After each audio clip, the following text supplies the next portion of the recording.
জুই জ্বলিছে, আমাৰ অন্তৰ জ্বলিছে।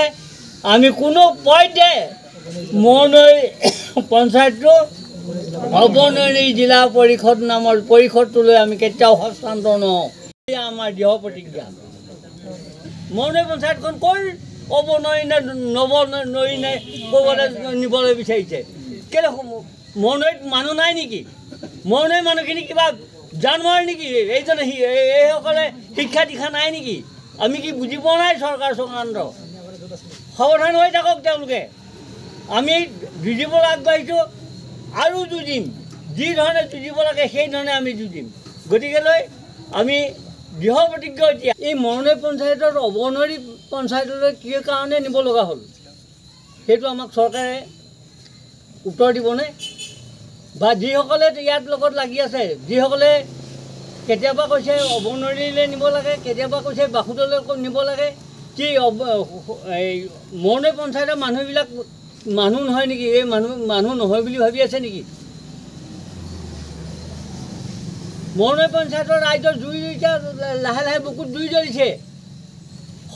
সময় হ'লে এই জুই যেতিয়া জ্বলি যাব, উদ্গীৰণ যেতিয়া হ'ব, তেতিয়াহ'লে কোনো এজন মানুহে, কোন মানুহ সেইবিলাক মানুহ হ'ল যিসকলে অ'ৰ পৰা তলৈ ত'ৰ পৰা তলৈ দৌৰি ফুৰিছে, সেইসকলক মই কথা কৈছোঁ। মই সেইসকলে কিন্তু ৰক্ষা নাপাব।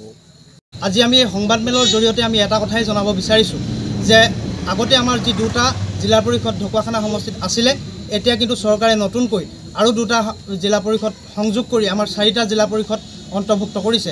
আৰু ইয়াৰ কথাটো হ'ল যে আমাৰ মৌনৈ পঞ্চায়তক আমাৰ নতুনকৈ যি অৱনৈ বুলি এটা নামকৰণ কৰি আমাৰ যি জিলা পৰিষদ গঠন কৰিছে, তাত আমি মৌনৈবাসী ৰাইজে সকলো আমি থাকিবলৈ আমি আগ্ৰহী নহয়। আৰু ইয়াৰ জৰিয়তে আমি এটা কথা বুজাব বিচাৰিছোঁ যে ওচৰতে আমাৰ পশ্চিম ঢকুৱাখানা আমাৰ আছে আৰু ঘিলামৰা আছে। এই দুটা জিলা পৰিষদত আমাক অন্তৰ্ভুক্ত কৰক। আমাৰ অৱনৈত দি পেলাই এইটো কি ৰাজনৈতিক কৌশল কৰি আমাক এনেকুৱাকৈ ঠেলিছে আমি ক'ব নাযাওঁ।